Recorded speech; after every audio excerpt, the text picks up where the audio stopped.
Welcome to Econverse, a podcast that breaks down the biggest economic trends and current affairs shaping our world. In this podcast, we cut straight through the headlines to reveal the real impact of economic shifts on businesses, governments, and most importantly, on you. So get ready, tune in, and join us as we make sense of the economy, one episode at a time. Welcome back to Econverse. Today, we're going to do a deep dive into President Trump and Prime Minister Modi's recent meeting.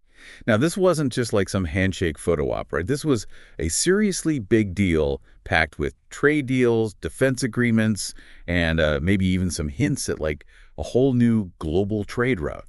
Yeah, it's really fascinating when you consider the whole backdrop to this meeting. Right before they met, Trump was publicly threatening these reciprocal tariffs on India. Reciprocal tariffs? Now, what are those exactly? So it basically means if one country decides to tax imports from the other country, then that second country, they retaliate, right, with like a matching tax on goods from the first.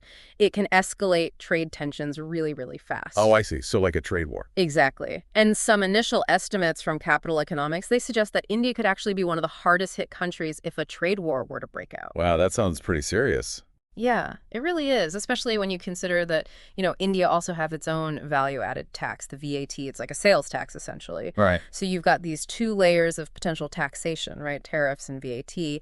And it's not looking good for India if things go south. Yikes. So with that hanging over his head, Modi goes into this meeting with Trump and... Well, and it seems like he really managed to charm his way through it. The meeting itself, it was surprisingly positive. Modi pulled off some pretty skillful diplomacy, and he even made some strategic concessions. Strategic concessions? Like what? Okay, so for one thing, India offered to increase its purchases of U.S. weapons. Trump himself mentioned potential purchases of, many billions of dollars worth. And they also agreed to ramp up imports of American oil. Oil. Huh. About India gets most of its oil from Russia these days. Yeah, they do, especially, since the war in Ukraine started.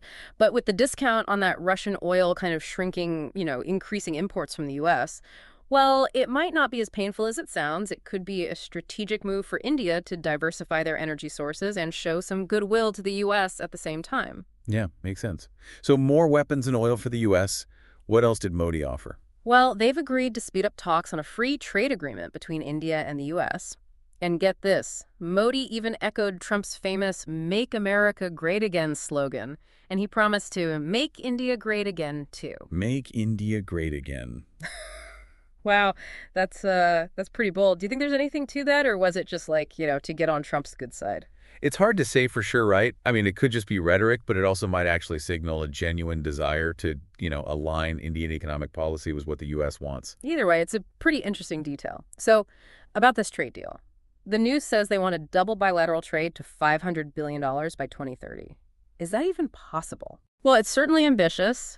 Details are still pretty scarce, but the Economic Times suggested that India might be pushing for what they're calling a mini trade deal, something similar to the U.S.-Japan agreement. A mini trade deal. What would that look like in practice? Well, it would probably focus on specific sectors rather than a comprehensive, overhaul of trade relations. For example, maybe India would offer concessions on U.S. agricultural imports, or the U.S. could, ease restrictions on Indian textile exports. There's a lot of potential for both sides to benefit, but, the devil's in the details, as they say. So we talked about trade and all that, but this meeting was about defense too, right? There was a lot of talk about these increased military sales, maybe even like F-35 fighter jet deals, and working together on what Trump called radical Islamic terrorism. What's your take on all this? Is it just about, shared security, or is there something more going on? Well, it's definitely about those shared security interests, right? Both the U.S. and India, they have concerns about terrorism, so cooperation there. Well, it makes sense. But there's another layer to this, too. Okay. So this whole strengthening of defense ties, it could also be a way for the U.S. to counter China's influence, right? China's getting more and more powerful, especially in that region. And the U.S., well, they see India as like a key player in the whole Indo-Pacific thing. So, helping India build up their military, well, that could be a way to push back against China. Interesting. So this partnership could actually increase tensions. Yeah, it's possible. And it kind of brings up another important point. India and this idea of strategic autonomy. Strategic autonomy. What does that even mean? Well, It basically means that India wants to be able to make their own decisions, on the world stage. They don't want to have to choose sides between the U.S. and China, for example. Gotcha. So by getting closer to the U.S., is India risking that, like their strategic autonomy?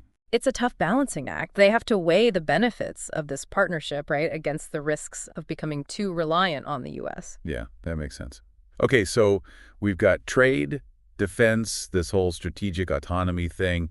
Anything else we should cover before we move on? Oh, well, there was one other thing in the material. Remember we were talking about how India wants more energy sources?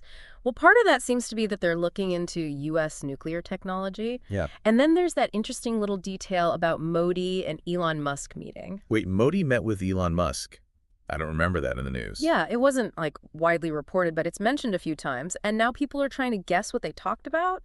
Some think it could be about SpaceX's Starlink's satellite internet, or maybe Tesla expanding into India. Wow, that's interesting. So we're talking about technology being a part of this whole thing, too. Exactly. And it makes sense if you think about it.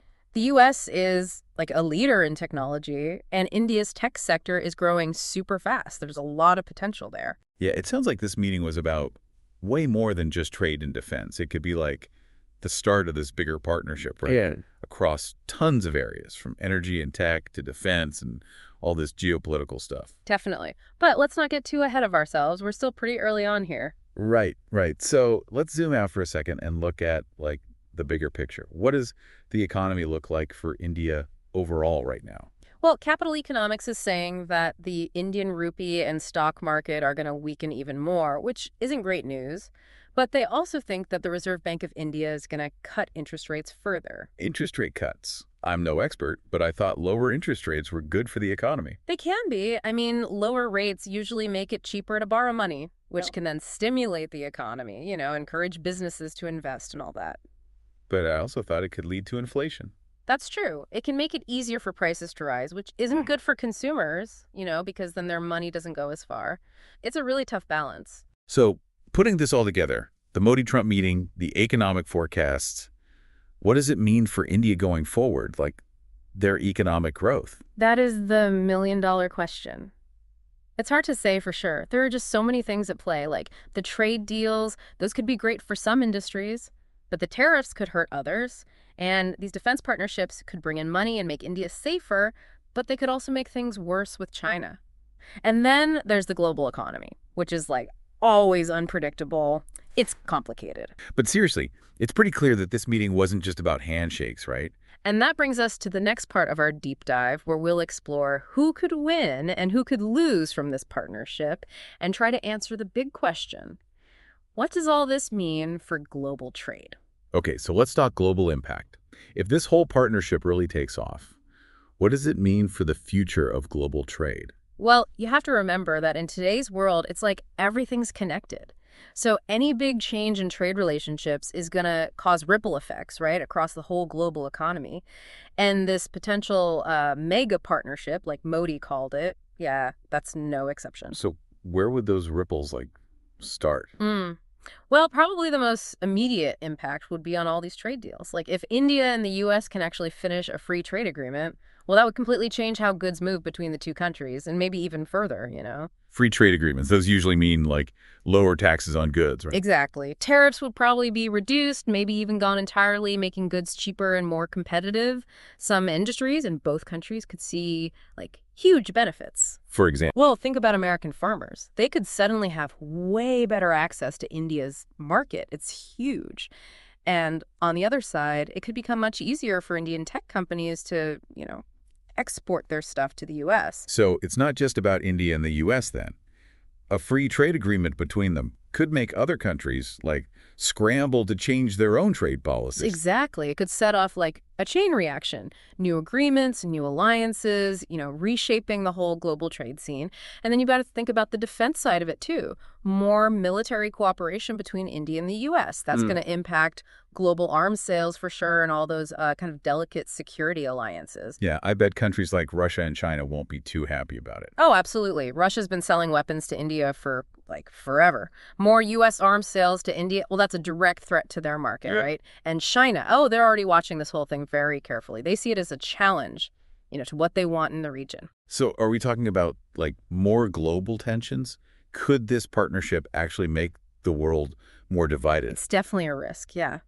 But, I mean, it doesn't have to go that way. It all depends on how carefully India and the U.S., handle this and how other countries react. Okay, so we've got trade deals, defense, this geopolitical stuff. What else should we be paying attention to, as we try to figure out what this all means for global trade? Technology is going to be a big one. Remember that Modi-Musk meeting? Lots of potential there. Collaboration on things like, space technology and electric vehicles. That could change everything. Yeah. If they team up and become, the leaders in those industries, well, that shifts the balance of power, right, in global tech. Exactly. It's a complex story, and it's just getting started. And that's why it's so important to stay informed. Keep your eyes on this one, folks. Absolutely. In our world, what happens in one place can affect us all. That's a wrap for this episode of Econverse. If you enjoyed this episode, make sure to subscribe to the podcast on Spotify, Apple Podcasts, or wherever you're listening right now.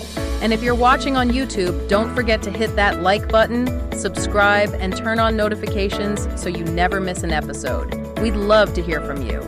Drop a comment on YouTube or leave a review on your favorite podcast platform. It really helps us reach more listeners like you. Thanks for tuning in, and until next time, stay curious, stay informed, and keep exploring the world of economics.